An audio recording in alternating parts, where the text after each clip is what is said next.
Today we're doing a brief overview. We've got the Solidcom SE system.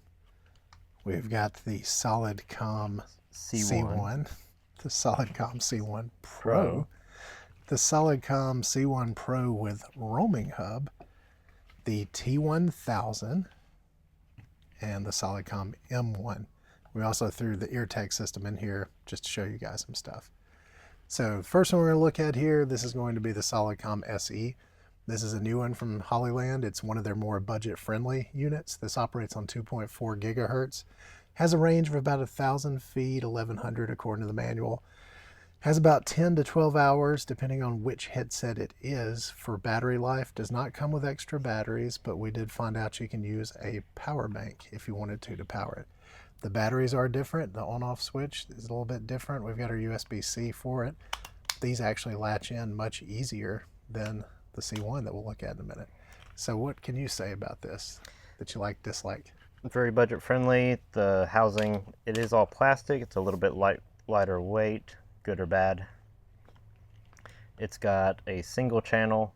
You can pair these with other headsets, but you are linked to that one channel. It's got push to talk, mute and unmute. It does have noise canceling. It does have noise canceling.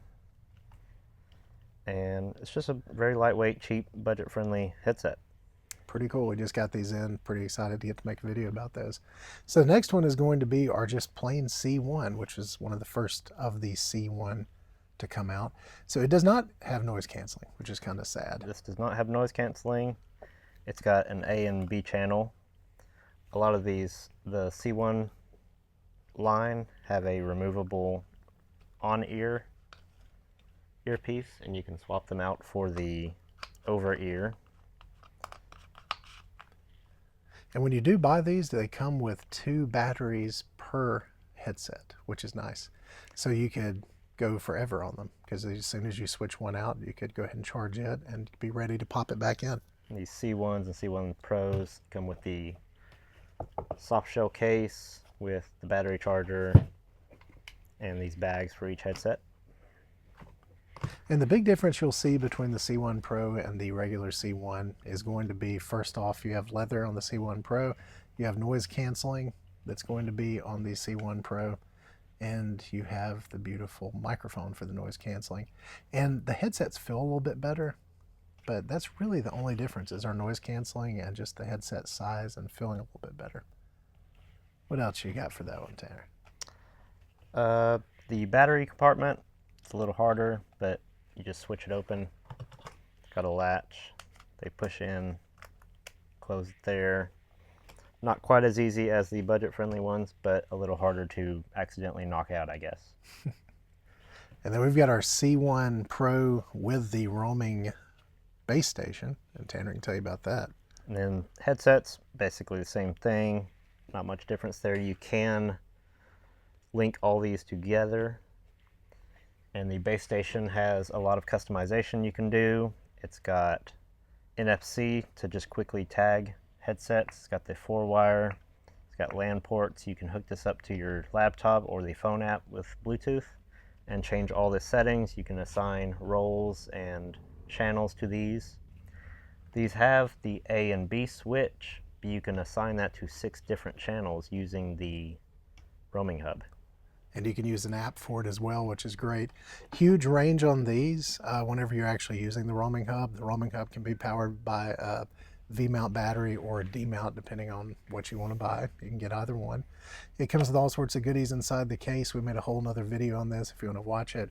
The roaming hub is pretty cool. Everything would be battery powered at that point. You don't have to worry about any power to power if you're doing mobile recording. So, and one more thing to note is that you can use the USB-C in as an input and an output from a phone or a computer.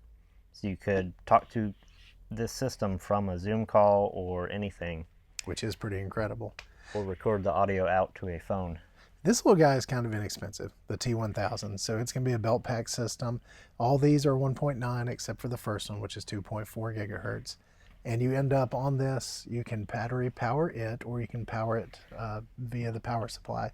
It charges its own units using the USB cable, so you don't take the batteries out of this, which is kind of interesting. And also the audio quality is a little bit poor on these. I don't think it goes much above 4 kilohertz, so not much of the sibilance that you'll be able to get out of these.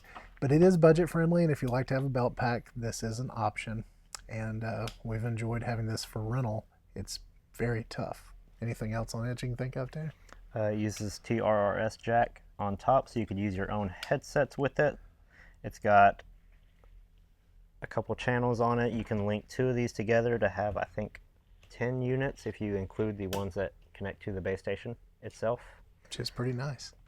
I did forget to mention on our other guy, the roaming hub, you can use 4 wires, so you can actually have XLR output for this if you need to go into a system instead of having to go USB-C. And the other thing that's pretty cool with that is you can end up having Telex, Clearcom, all sorts of other intercoms that you already have existing. They can go into this as well. So then we've got this guy, which is going to be our Solidcom M1. So it is a belt pack system that you end up having to use a belt pack for instead of having everything that's on a headset. And you end up having this very big base station as well, and it's oriented this way instead of that way. You can operate it without antennas, and you have quite a bit of a range. It'll end up getting you 1,300 feet in front, I believe 150 feet behind. If you add the antennas to it, it ends up giving you 985 feet all the way around it. So 985 feet in front, 985 feet in the back, and left and right, which is pretty crazy. So the charging on this, you're going to end up charging over here. And you can put the systems with the batteries in them into the charging port, and you have your extra batteries to switch out as well. You can use independent headsets with this. It has a little 3.5 millimeter.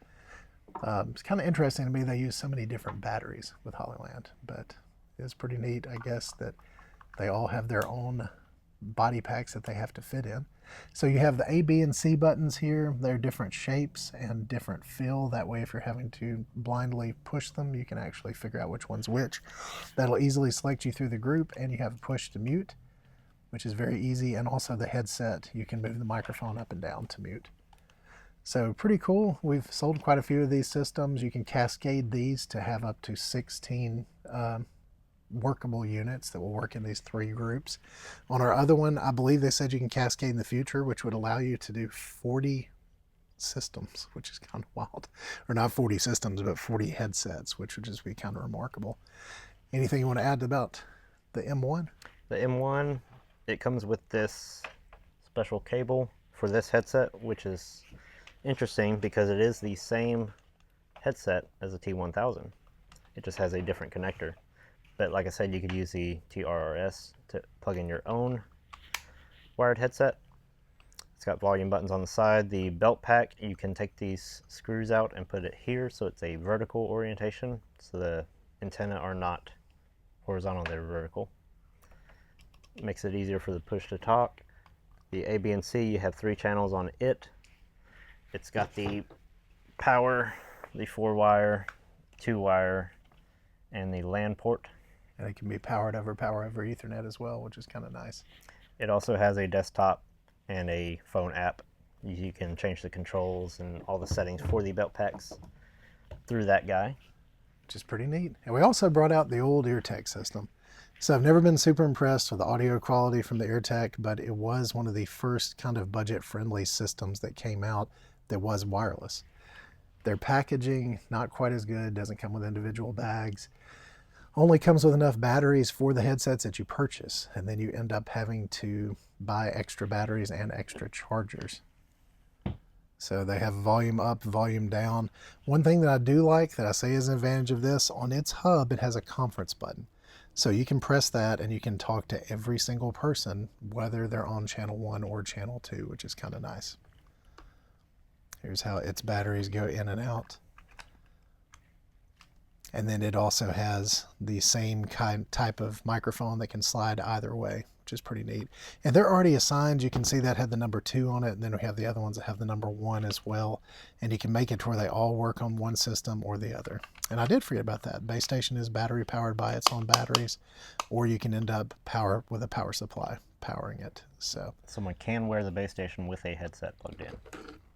and that's how you can do your conferencing with everything. So it is neat. It's just not really built as well. Kind of looks a little bit less expensive even than the very, very inexpensive SE that just came out. So all sorts of options. As you can tell, we have a lot of Hollyland stuff. This is just the intercom. We have all sorts of wireless video that they make as well.